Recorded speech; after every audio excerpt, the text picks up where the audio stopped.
어느 날 부처님의 제자가 부처님께 우리가 사는데 가장 중요한 게 무엇입니까? 라고 물었습니다. 그러자 부처님께서 보되 보는 바 없이 보라고 말씀하셨습니다. 그랬더니 제자가 보되 보는 바 없이 본다는 것이 무엇이냐고 되물었습니다. 부처님께서 오염되지 않고 보는 것이 바로 보되 보는 바 없이 보는 것이라고 답하였습니다. 네, 오늘은 불교에서 가장 중요한 핵심인 정견에 대해서 알아보겠습니다. 불교에서 8정도라고 하는 말이 있습니다. 그 중에 첫 번째가 바로 오늘 이야기 드릴 정견입니다. 정견은 바르게 보는 것으로 사물을 오염되지 않고 바라보는 것을 뜻합니다. 바르게 보는 것만으로도 우리가 가진 모든 괴로움이 소멸됩니다. 정견을 통해 우리가 가지고 있는 많은 고통이 사라지게 됩니다. 정견은 어떻게 보면 너무나 쉽게 느껴지기도 합니다. 그저 있는 사물을 그대로 바라보는 것뿐이거든요. 그런데 무엇이든 우리가 정견할 수 있을까요? 사실 바르게 보는 것은 지금 이 순간에만 해당하는 말입니다. 과거를 바르게 볼 수 있을까요? 미래를 있는 그대로 바라볼 수 있을까요? 지금 여기, 지금 이 순간만 바르게 볼 수, 예를 들어 여러분이 지난 일주일간 있었던 일 중에서 가장 힘들고 고통스러운 순간을 머릿속으로 가져와 보세요. 지금 생각을 일으켜서 그 생각을 한번 따라가 보세요. 속 터지는 자식의 이야기도 좋고 눈치 없는 남편 이야기도 좋습니다. 삶에서 일어나는 많은 힘든 순간을 가져와 보세요. 그 생각을 따라다니다 보면 우리는 그 생각에 매몰되고 맙니다. 이미 지나간 일이지만 그 고통이 생생하게 전해집니다. 잊어버린 줄 알았지만 우리의 삶 어딘가 살아있던 그 고통이 다시 일어납니다. 온갖 그런 나쁜 상상들로 머릿속을 가득 채울수록 우리는 고통스러워집니다. 이미 지나간 과거는 바르게 바라볼 수가 없습니다. 내가 그 순간에 살고 있지 않으면 정견할 수가 없는 것이죠. 우리는 참 이상하고 신비한 존재입니다. 10년 전, 20년 전 일어났던 끔찍한 순간은 아주 생생하게 기억할 수 있죠. 이미 지나가서 다시는 돌아올 수 없는 순간이지만 생각만 하면 어느새 완전히 그 생각에 이끌려 고통을 불러옵니다. 여러분이 지금 아주 평안한 공간에 있다고 생각해 봅시다. 행복하고 즐거운 가운데 마음으로도 아주 편안한 공간에 있다고 해봅시다. 그런데 그 순간 딱 고통스러운 생각을 하나 꺼내보세요. 그 장소가 어디든 당신이 누구와 있던 그 순간은 지옥이 됩니다. 예전에 일어났고 다시는 돌아갈 수 없는 그런 과거이지만 그 생각을 하나 일으켜서 쫓아가면 지금 이곳이 바로 지옥이 될 수 있습니다. 생각이라는 놈을 따라다니다 보면 당신이 알 수 없는 곳으로 이끌리게 됩니다. 당신이 지금 살아 숨쉬는 것과 전혀 다른 곳으로 당신을 초대합니다. 물론 좋은 상상으로 당신을 행복하게 만들 수도 있지만 아무 생각 없이 여기저기 생각에 이끌리게 되면 결국 불행이 시작되는 겁니다. 정견이란 이런 생각에 이끌림에서 당신을 바로 잡아줍니다. 내가 지금 여기 앉아서 바르게 바라본다면 생각에 이끌릴 필요가 전혀 없거든요. 우리에게 중요한 바로 지금 이 순간을 제대로 바라보고 있다면 내가 어디 따라갈 수 있겠어요? 당신이 어떤 재미있는 TV 프로그램에 완전히 집중해서 보고 있다고 해봐요. 누가 당신의 손을 이끌든 주의를 끌든 시선은 TV에 고정되고 있단 말이죠. 정견으로 세상의 순간을 바르게 보면 생각에 이끌릴 수가 없습니다. 생각에 이끌리지 않고 바르게 세상을 바라보면 고통이 따르지 않습니다. 내 머릿속을 괴롭혔던 슬프고 힘들고 어려웠던 순간들도 떠오르질 않아요. 오로지 지금 내가 있는 현재에 집중하게 되는 것이죠. 지나간 과거는 한낱 꿈에 지나지 않습니다. 우리가 끔찍한 악몽으로 잠을 자고 있다고 해봅시다. 잠을 자면서 힘들고 괴롭고 자는 시간이 고통스럽게 느껴졌죠. 그러나 꿈에서 딱 깨고 아침을 맞이하면 상황은 완전히 달라집니다. 이전에 꾸었던 악몽은 그저 악몽일 뿐 새 아침을 시작하게 되잖아요. 과거도 이와 마찬가지로 한낱 꿈에 지나지 않습니다. 지나간 과거가 당신을 망가뜨리거나 방해할 수 없습니다. 당신이 그 과거를 생각으로 일으켜 꺼내지만 않는다면 말이죠. 그래서 생각에 이끌리지 않는 게 중요한데 생각에 이끌리지 말자고 하면 우리는 생각에 이끌리게 됩니다. 참 재미있는 이야기인데 내가 담배를 끊어야지라고 생각을 하면 오히려 담배를 더 피우고 싶어집니다. 생각이 그 담배라는 이미지를 머릿속에서 떠올렸기 때문이죠. 담배라는 생각이 당신을 이끌게 되면 당신은 담배를 피울 수밖에 없습니다. 그러나 정견을 통해 지금 있는 세상을 그대로 바라보면 어떨까요? 생각에 이끌리지 않으니 담배 생각이 전혀 나질 않죠. 나를 방해할 수 있는 것은 어떤 것도 없잖아요. 내가 지금 이 순간에 완전히 몰입해 있는데 내가 다른 생각을 할 수가 있을까요? 보통 힘들고 괴로워하는 분들을 상담하다 보면 그분들 대부분은 지금 괴롭지 않습니다. 과거에 힘들고 괴로웠던 일 때문에 지금 괴로워합니다. 과거에도 괴로웠고 이미 지나가 버렸지만 지금도 괴로워합니다. 생각의 이끌림을 끊어내지 못하면 미래에서도 괴로워할 겁니다. 괴로움은 외부에서 오고 고통은 다른 사람에게서 찾아오지 않습니다. 이런 모든 것들은 모두 나의 생각에서 찾아옵니다. 과거의 나는 지금의 나와 완전히 다른 사람입니다. 그 사람의 고통을 지금 여기로 가져오지 마세요. 예를 들어 우리 아이가 학교에서 공부를 못해서 걱정이 된단 말이죠. 내가 아이의 학업 스트레스에 완전히 몰입해버렸어요. 그래서 성적도 걱정되고 학교 생활이 걱정이 되는 거죠. 항상 아이의 성적표를 확인하려고 하고 생활이 잘 되고 있나 참견하게 되죠. 내가 생각을 많이 한다고 아이의 성적이 좋아질까요? 자식 걱정을 많이 하면 자식의 행복이 올라갈까요? 마음은 마음으로 통하는 성질이 있습니다. 우리의 걱정하는 마음은 주변 사람들의 마음을 통해 전해집니다. 부모가 걱정하는 그 마음은 우리 아이가 제일 잘 알고 있습니다. 그러한 근심의 파동이 아이의 가슴, 부모의 근심 걱정은 어느새 아이의 근심과 걱정으로 바뀌고 말 겁니다. 초조하고 불안한 아이가 학교 생활을 잘 할 수 있을까요? 부담과 압박 속에서 아이가 올바르게 성장할 수 있을까요? 아이에게 믿음과 사랑을 마음껏 품어주세요. 마음은 마음끼리 통하는 법입니다. 그러한 믿음이 당신의 자녀의 가슴에 자신감으로 채워질 겁니다. 항상 걱정과 불안의 말을 달고 사는 부모의 자식들은 대부분 겁이 많습니다. 두려운 것이 많고 무서운 것이 많아집니다. 내가 어떤 것을 항상 잘해야 한다는 부담은 점점 위축되게 만듭니다. 실패에 대한 엄청난 두려움으로 제대로 된 도전도 못 해봅니다. 도전을 해본 적도 없지만 실패의 두려움이 너무 크기 때문에 어떤 것도 도전할 생각을 못하죠. 두려움이 커지면 잘 될 일도 안 되기 마련입니다. 눈앞이 하얘진다고 사람들이 이야기하는데 그것이 바로 공포에 사로잡힌 사람의 심정입니다. 우리가 두려워하는 마음을 가슴에 품고 있으면 우주 멀리서 두려움이 당신에게 다가옵니다. 왜냐하면 당신이 두려워하고 있기 때문에 두려움을 끌어당기거든요.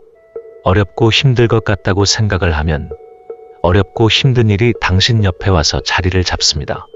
두려움을 갖지 않기 위해서는 간단히 집착을 버리면 됩니다. 집착을 버리면 일체 두려움과 공포가 일순간에 사라집니다. 삶에 초연한 사람은 죽음도 두렵지 않은 법입니다. 살려고 하면 죽고, 죽고자 하면 살 것이다. 집착하지 않기 때문에 걱정과 근심이 생기질 않습니다. 잘 못 된다는 상상조차 하지 않고 지금 하는 일에 최선을 다할 뿐이죠. 잘 돼도 상관이 없고 잘 못 돼도 상관이 없는 마음이 바로 집착이 없는 마음이거든요. 집착을 안 하면 마음이 가벼워집니다. 시야가 넓어지고 마음의 안정이 찾아옵니다. 안타깝지만 시험에 여러 번 떨어져서 불안해하는 분들이 있거든요. 그런 분들 보면 경주마 같이 시야가 좁고 앞만 바라보는 경향이 있어요. 주변의 변수에 대해 어떠한 대비도 하지 못하죠. 그러니까 주변을 안 살피고 앞만 보는 거예요. 그러다가 어떤 작은 변수가 눈앞에 먼지 하나라도 앉으면 아연실색을 하죠. 자신이 해오던 모든 걸 내팽개치고 도망간단 말이에요. 넓은 시야 봤으면 그저 하나의 먼지일 뿐이었는데 두려움에 사로잡혀 그것을 못 보는 거죠. 의식이 제한되고 축소된 상태에서는 세상의 어떤 일도 제대로 할 수가 없습니다. 그래서 이런 집착을 버리라고 사람들이 많이 강조하는 겁니다. 집착을 버리는 게 포기를 하는 것과는 전혀 다른 이야기입니다. 집착은 결과를 내려놓는 것이고 포기는 과정을 내려놓는 것입니다. 과정을 내려놓으면 결말은 언제나 닫혀 있잖아요. 우리가 과정 없이 성과를 얻을 수 있나요? 중간에 포기하고 집에 돌아간 사람이 좋은 성적을 받을 수 있나요? 달리기를 하다가 기록도 안 재고 중간에 그만두는 게 포기입니다. 그런데 내가 3등 안에 들어서 상을 받아야겠다는 생각을 하지 않고 그저 내가 있는 이 레인 안에서 열심히 달려야겠다고 마음먹는다면 그것이 바로 집착을 내려놓고 과정에 집중하는 게 되는 거죠. 과정에 집중하면 좋은 결과는 알아서 따라옵니다. 사실 집착을 버린 사람에게 결과는 있어도 그만이고 없어도 그만입니다. 세상에 의미 있는 것들은 그 과정에 있지 결과에 있지 않거든요. 결과를 받아봐야 크게 의미가 있지는 않거든요. 도박에 빠진 사람들을 보면 돈에 아주 집착을 하거든요. 그래서 돈밖에 안 보여서 계속 도박을 할 수밖에 없는 거예요. 눈앞에 돈이 보이는데 돈에 집착을 하니까 멈출 수가 없는 거죠. 우리가 정상적으로 집착을 내려놓으면 그저 재미로 한두 번 하고 말잖아요. 그런데 집착이 심해진 사람들은 도박에 집 문서도 날리고 땅도 날리고 한단 말이죠. 우리가 봤을 때는 전혀 이해가 되지 않지만 그 사람들은 앞만 보거든요. 주변에 아무것도 안 보이기 때문에 도무지 멈출 수가 없는 거예요. 시야가 확 닫혀버리니까 그 도박판 속에서 헤어나질 못하는 거죠. 제가 예전에 전문적으로 주식 투자하시는 분을 만났는데 그분이 투자를 하시면서 참 우여곡절을 많이 겪으셨더라고요. 지금은 전문 투자가로 아주 성공하셨지만 과거에는 힘든 일도 참 많으셨다고 하시더라고요.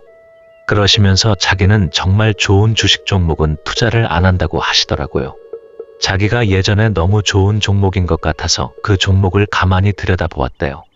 그러다 보니까 그 종목이 더 좋아 보이고 뉴스를 찾아보니까 더 좋아 보이고 그래서 좋아 보이는 종목에 너무 매몰되게 되었다고 하시더라고요. 그렇게 매몰이 되면 다른 종목들은 눈에 들어오지 않는데요. 그리고 그 종목의 나쁜 기사들과 악재들도 눈에 안 들어온다고 하시는 거예요. 거기에 완전히 꽂혀버렸으니까 다른 건 귀에도 안 들어오는 거죠. 다른 사람들이랑 이야기할 때도 좋은 이야기만 듣고 나쁜 이야기는 버렸다는 거예요. 결국 그런 집착 때문에 그 주식을 너무 비싼 가격까지 들고 있게 되고 투자를 망치게 되는 지름길이라고 너무 좋아 보이는 종목은 사지 않는다고 하시는 거예요. 이야기를 들어보니 참 현명한 투자자라는 생각이 들었습니다. 우리가 어떤 것에 집착을 하면 그것을 제대로 바라볼 수가 없는 거예요. 바르게 보아야 하는데 그것이 어려워지는 거예요. 우리가 그토록 중요하게 생각하는 정견에 실패하는 거예요. 또 이러한 집착하는 마음은 초조함에서도 생기기 쉽거든요. 어떤 일을 할 때 쫓기는 듯한 느낌이 들면서 하면 시야가 좁아지잖아요. 그러면 그 결과가 항상 좋지 못합니다. 제가 이런 말씀 드리기도 좀 웃기지만 투자를 하실 때는 항상 여유로운 마음으로 하셔라. 그래서 성공한 투자자분들 보면 항상 남는 돈으로 투자를 하라고 하잖아요. 절대로 빚을 져서 투자하는 것을 하지 말라고 하시고요. 이런 과감하고 도전적인 투자는 초조하고 불안한 마음을 만들잖아요. 그러면 올바른 생각을 하기가 힘들게 되니 이것을 경계하는 이야기라고 생각합니다. 현명한 사업가는 마음에 항상 여유가 넘치고요. 똑똑한 투자자는 자기가 보지 못했던 종목이 올라도 종목이 있겠지 하며 다른 종목들을 찾아본다고 합니다. 그러니 여러분들도 집착을 버리고 전체를 바라보세요. 그러면 더 많은 가능성이 여러분을 기다리고 있을 겁니다. 제가 좋아하는 이야기 중에 방문이 닫히면 창문이 열린다는 이야기가 있습니다. 방문이 닫힌 걸 보았으면서도 그 방문 앞에서 기다리고 있지 마세요. 전체를 볼 수 있는 시야로 바라보면 열린 창문이 눈에 보일 겁니다. 우리가 또 바둑을 보면 꼭 옆에서 훈수 두시는 분들 있잖아요. 그분들 말 따라가면 의외로 좋은 수를 많이 알려주시거든요. 그러다가 나중에 그 훈수를 두는 사람이랑 바둑을 두면 아까 보았던 좋은 수들을 못 보는 경우가 많아요. 왜냐하면 훈수 두는 사람은 바둑판 전체가 눈에 보이는 거예요. 그런데 바둑판 앞에서 돌을 잡게 되면 그게 눈에 안 들어와요. 저도 그렇지만 여러분들이 상담을 하러 가면 상담해 주시는 분들이 있는데 이분들은 아주 현명하고 지혜로운 상담을 잘 해주시잖아요. 그러면 그분들은 항상 삶을 지혜롭고 현명하게 살아갈 것 같지만 사실 삶을 살고 있는 우리는 그런 좋은 수들이 눈에 안 들어오거든요. 그래서 전체를 바라보는 넓은 시야를 갖는 것은 굉장히 중요하다고 말씀드리고 싶습니다. 우리 어릴 때도 부모님이 알려주시는 이야기 잘 듣는 아이들이 잘 되거든요. 그게 옆에서 봐주는 사람은 좋은 게 눈에 다 보이는 거예요. 그러니까 자꾸 이야기해주는데 우리는 그게 간섭이라고 하면서 싫어하잖아요. 그래서 결국 좋은 수를 두지 못하게 되는 거죠. 우리가 스스로 좋은 수를 보려면 어떻게 해야 할까요? 나라는 자신과 한 발 옆에 떨어져 있어야 합니다. 나를 완전히 비우고 제3자의 눈으로 나를 바라봐야 합니다. 그러면 있는 그대로를 바르게 바라볼 수가 있습니다.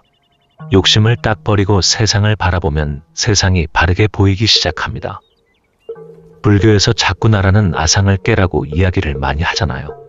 이것이 바로 나를 객관적으로 바라보라는 것입니다. 세상의 어떤 물체, 비록 나일지라도 멀리 떨어져서 바라볼 줄 알아야 합니다. 요즘 스마트폰을 많이들 하시는 걸로 알고 있어요. 스마트폰 없이 삶을 살기가 참 힘든 세상입니다. 많은 사람들이 스마트폰에서 눈을 떼기 힘들어합니다. 길을 걷다가도 보고 지하철 안에서도 이 작은 스마트폰에 눈을 담고 있어요. 그 안에 또 얼마나 많은 세상과 정보들이 있는지 계속해서 봐도 끝이 없습니다. 이어폰을 귀에 꽂고 부모님과 통화하면서도 스마트폰으로 다른 뉴스 기사를, 여자친구와 이야기를 하면서도 스마트폰에 눈을 떼지 못하잖아요. 눈앞에 사랑하는 연인이 있으면서도 눈은 스마트폰만 바라보시잖아요. 진짜가 눈앞에 있으면서도 가짜가 눈을 멀게 하는 세상인 것 같아요. 수많은 자극과 상상 속에 이끌려 진짜를 잊어버리게 만들잖아요. 제가 생각에 이끌리면 불행한 삶을 살 수밖에 없다고 말씀드렸는데 이런 자극과 상상의 세계에 끌려다니다 보면 행복한 삶을 살 수가 없습니다. 중요한 것은 지금 이 순간이고 바로 우리가 살아있는 지금, 여기잖아요. 지금 이 순간만큼 중요한 게 있을까요? 세상에 그 어떤 것도 이 순간만큼 중요한 것은 없습니다. 스마트폰을 보고 있는 나 자신에서 한 발짝 떨어져 보세요. 한 발 떨어져서 보면 나의 충동과 생각을 멈추고 현실을 바라볼 수 있습니다. 여러분들 중에 몇 분은 평일에는 바쁜 일상에서 생각에 치이고 상상에 치여서 이리저리 이끌려서 살다가 주말에 산에 가시는 분들이 있어요. 산에서 고요함과 차분함을 느끼고 명상을 하시는데요. 명상을 하면서 내가 깨달음을 얻을 것이라고 착각하시는 분들이 있습니다. 삶에는 그런 인위적인 깨달음의 순간은 찾아오지 않습니다. 깨달음은 지금 순간에 있는 것이고 여러분이 치이고 있는 삶 속에 있습니다. 우리 마음에서 평안한 순간에 깨달음이 일어나는 것이 아님을 아셔야 합니다. 특히 책 속에 지혜의 깨달음이 있다고 착각하시는 분들도 있습니다. 이런 분들 보면 책을 파고 들어서 그 안에서 깨달음을 끄집어내려고 하세요. 그런데 어느 순간 보면 이미 눈이 오염되어 제대로 바라보질 못합니다. 어떤 걸 추구하고 집착하다 보면 그것이 절대 보이질 않는 법이거든요. 고집이 세고 우직한 사람들 보면 주변 사람들 이야기를 안 듣잖아요. 거기에 완전히 뻗어 있다 보니까 다른 사람들 말이 안 들리는 거예요.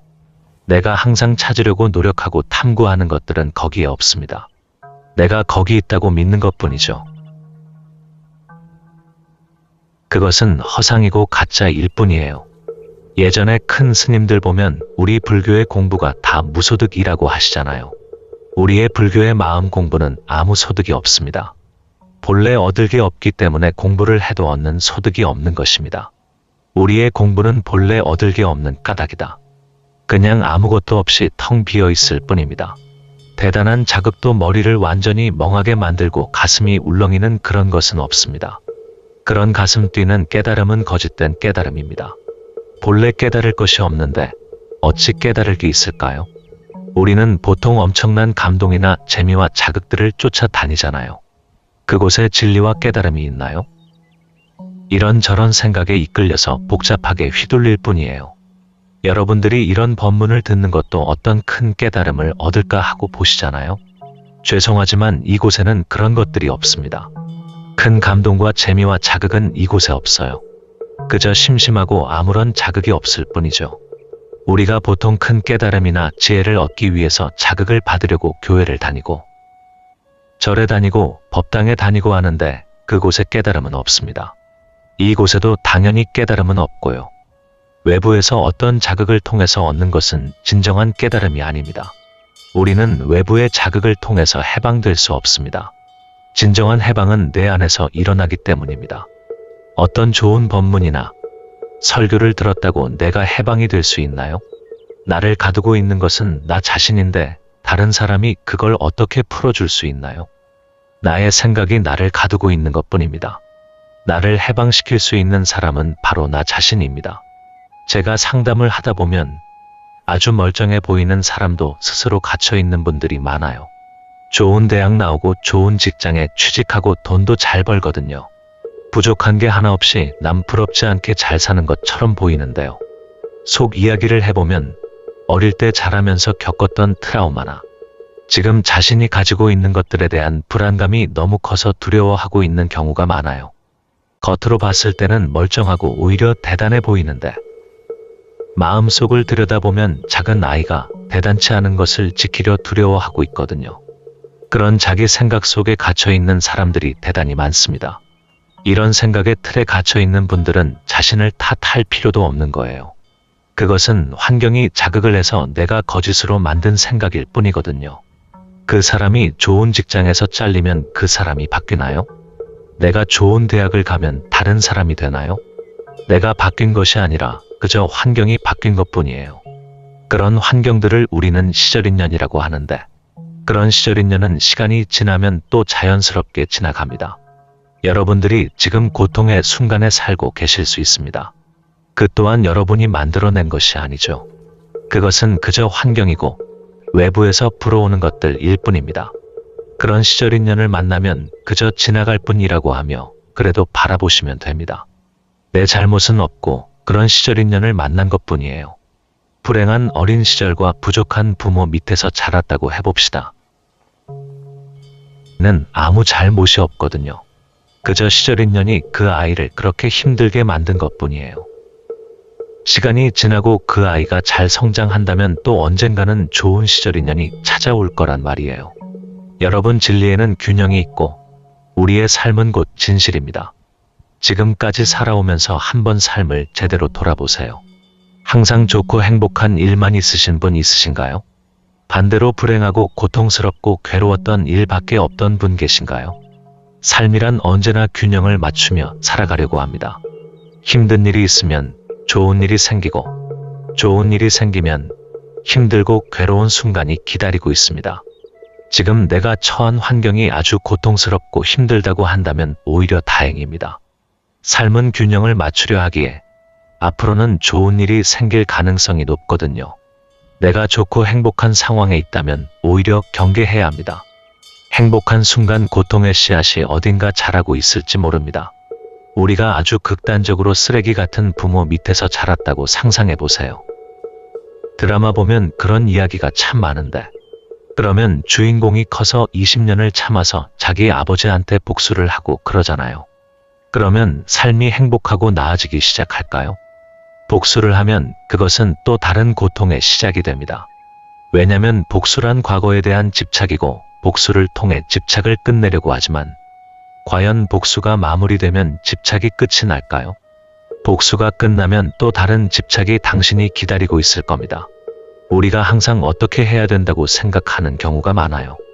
나는 부자로 살아야 하고 항상 존중받아야 한다고 믿는 경우도 있어요. 물론 좋은 생각들이지만 여기에 집착을 하면 결과가 좋지 않게 되거든요. 좋은 생각도 집착을 하면 결과가 나빠져요.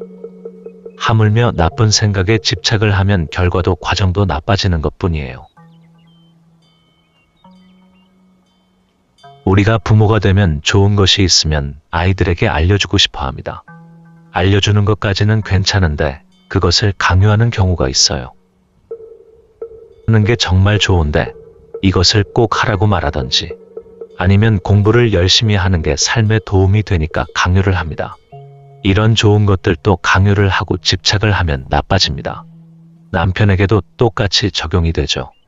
남편이 건강했으면 하는 바람에서 운동하고 좋은 음식을 먹도록 강요합니다. 일찍 일어나고 부지런하게 활동하라고 요구합니다. 물론 이것들은 아주 좋은 것들이지만 여기에 우리가 집착을 하고 있잖아요. 그런 집착을 하게 되면 이것들은 나쁘게 변하게 됩니다. 사람들은 보통 하라고 하면 안 하고 싶어 하고 하지 말라고 하면 하고 싶어지는 경향이 있거든요. 집착을 하게 되면 이것과 반대되는 행동을 해요. 건강한 음식을 자꾸 강요하면 라면이 먹고 싶어져요. 공부를 자꾸 하라고 하면 게임이 하고 싶어져요. 오히려 게임을 하라고 하는 것이 낫습니다. 참 이상한 일이지만 공부 못하는 집에서는 공부하라는 이야기를 하고요. 공부 잘하는 집에서는 잔소리를 좀 쉬면서 하라고 하거든요. 온 부모들은 공부를 많이 하는 것도 좋지만 좀 쉬면서 하면 좋겠다고 이야기하세요. 세상에 옳은 것과 잘못된 것은 구분되어 있다고 믿는 분들이 많으신데 오히려 옳고 그름은 그 자체로 붙어 있습니다. 멀리 떨어져 있는 것이 아니라 그 자체가 하나입니다. 그렇게 정해야 하는 것은 우리의 분별이고 망상일 뿐이에요. 내가 병들고 아픈 몸이 되었다고 생각해 봅시다. 그러면 아픈 것을 얼른 털고 일어나 회복하는 게 선이라고 믿어지죠. 이러한 믿음으로 내가 얼른 낫게 되기 위해 노력을 하잖아요. 집착을 하고 마음에서 두려움이 커지거든요. 집착이 생기면 어떤 좋은 일도 일어나지 않아요. 내가 병에서 낫고 회복하는 것 역시 시절인연이 할 일입니다. 물론 내가 그 안에서 최선을 다하는 것 좋은 것입니다. 저는 여러분에게 포기를 권하는 게 아니라 집착을 버리라고 말씀드리는 거예요. 계속해서 말씀드렸다시피 포기와 집착은 전혀 다릅니다. 내가 할 수 있는 최선을 다하시면 됩니다. 최선을 다하는 건 어찌 보면 집착이 없어야 최선을 다할 수 있는 거예요. 내가 병에 낫겠다고 집착하면 더 많은 것들을 할 수 있다고 믿지만 사실은 병에서 낫겠다는 집착이 없어져야 내 몸에 더 좋은 것들을 할 수가 있어요. 당연히 아프면 병원도 가고 좋은 선생님도 찾아봐야죠. 그것을 포기하라는 것이 아니라 결과를 포기하라고 말씀드리는 거예요. 내가 병이 낫고 치유하는 것이 의사한테 달려있나요? 의사분들 역시 최선을 다할 뿐 그 결정권은 자신에게 없다고 하거든요. 명의라고 알려져 있는 이국종 교수님이 수술을 끝마치시고 이야기를 하시는데 자기는 하는 게 아무것도 없다고 하시더라고요. 방금 수술을 끝낸 그 환자 살아나는 것은 그 분에게 달린 것이지 내가 할 수 있는 것에 최선을 다했을 뿐 저 환자가 살아나도 내가 고친 게 아니라고 하시더라고요. 자신은 여태까지 1000명이 넘는 환자들을 수술했지만 자신이 고친 사람은 없다고, 회복하고 살아나신 분들은 그분들이 그것을 해내신 것이라고, 자신은 어떠한 결정권도 가지고 있지 않다고 말씀하시더라고요. 여러분들에게 최선을 다하시되 안 되면 어쩔 수 없다는 마음을 가지시라고 말씀드리고 싶어요. 최선을 다해서 안 되면 그것은 어쩔 수 없는 것입니다. 시절인연에 따라 흐를 뿐 우리가 할 수 있는 게 없잖아요. 많은 분들이 100일 기도를 하시고 마음으로 열과 성을 다하시는 분들이 있어요. 그러다가 100일 기도로 염원히 했던 것들이 안 되면 화를 내시거든요. 자기가 이토록 열심히 열과 성을 다했는데 그 원하시던 게 왜 안 되었냐고 화를 내시거든요. 그런데 그토록 열성으로 마음을 다했는데 안 되었다면 그것은 안 되는 것이라고 말씀드리고 싶어요. 그것을 그저 마음으로 받아들여야 한다고 말씀드리고 싶어요. 100일 동안 하루도 안 빠지고 열성으로 원했지만 시절인연이 오지 않았잖아요. 그러면 그것에 집착하지 말고 그대로 흐르도록 놔둬야죠. 저에게 수능 공부 오래 하신 분들도 가끔 찾아오시고 하는데요. 그럴 때마다 이번 도전을 마지막이라고 믿고 하시라고 말씀드려요. 여기까지 와서 나를 찾아와서 상담할 정도면 그분 나름대로 최선을 다한 거예요. 그래서 이번이 마지막으로 하라고 말씀을 드려요. 이번에 받은 결과를 겸허히 받아들이라고 이야기를 합니다. 만약에 그분이 원하던 서울대에 못 들어가고 명문대에 못 들어갔다고 합시다. 그러면 그 사람이 완전히 망가지고 고통에 사나요? 명문대를 못 가면 그 사람이 꿈꾸던 행복이 모두 날아가나요? 지방대를 가면 불행하고 명문대를 가면 행복해지나요? 삶에는 그런 간단한 법칙이란 없습니다. 명문대를 가도 좋은 일이 생기고 나쁜 일이 생길 것이고요. 지방대를 가도 좋은 일이 생기고 나쁜 일이 생길 겁니다. 너무 당연한 이치고 삶의 균형을 맞추기 위해 삶도 최선을 다할 거잖아요. 그것이 좋고 나쁘다는 것은 내가 만든 생각일 뿐 진리가 아니거든요. 그것은 하나의 망상이고 분별일 뿐이잖아요. 그 젊은 청년이 지방대에 가서 운명의 연인을 만날지도 모르는 일이거든요. 운명의 연인을 만나게 하려고 시절인연이 그쪽으로 바람이 불게 된 걸지도 모르는 일입니다. 명문대에 가서 좋은 인연을 놓치고 불행해질 수도 있는 거잖아요. 여러분들, 제가 지금 인연을 놓으라, 붙잡으라고 이야기하는 게 아니에요. 인연을 붙잡으면 좋은 것이고 놓으면 나쁜 게 아니라는 겁니다. 그냥 인연 따라 인연을 믿고 사는 게 제일 낫더라라는 거예요. 열심히 하지 말라는 게 아니라 오히려 열심히 하시라는 거예요. 인연 따라 그것들에게 최선을 다해 주시면 되는 겁니다. 뭐든지 좋다고 믿는 거는 최선을 다해서 노력하시되, 노력해도 안 변하고 안 바뀐다면 그 결과도 받아들이시면 되는 게요. 우리가 진리에 순응하면서 살면 행복한 것이지, 진리에 거스르는 삶이 행복할 수가 있을까요? 우리 중생은 힘들고 괴로운 일이 생기면 부처에게 맡기면 그만이잖아요. 그냥 내 던지 맡겨보세요. 힘들고 어렵고 괴롭고 해결이 안 될 것 같은 무거운 일들이 생기면 이것은 부처님의 일이구나 하고 내 던져두면 됩니다. 여러분들이 착각하는 게 있는 게 이 삶 전체가 진리이자 진실이거든요. 그런데 꼭 거기에 나라는 존재를 넣어서 생각하거든요. 나라는 존재를 인식하고 끼워 넣으면 해석이 완전히 달라집니다. 여러분이 생각하는 나라는 존재는 어디까지가 나인가요? 나의 범위가 나의 몸 전체인가요? 대부분의 분들은 자신을 자신의 몸으로 한정 짓는 분들이 많아요. 저는 내가 곧 우주이고 이 우주가 모두 나라고 믿거든요. 나는 여러분이고 여러분 또한 저라고 생각합니다. 우주도 하나고 부처도 하나고 중생도 하나인 법이거든요. 내가 숨을 쉬고 있는데 나의 몸 전체만 나라고 한번 생각해 볼게요. 여러분이 생각하는 나를 한정지어서 생각해 볼게요. 그러면 숨을 쉬고 있는 공기는 내가 아니잖아요. 공기는 나의 신체가 아니니까 내가 아닌 게 되는데, 공기가 없으면 나는 살 수가 없는데 공기는 내가 아닌가요? 밥을 먹지 않으면 내가 살 수 없는데 밥은 내가 아닌가요?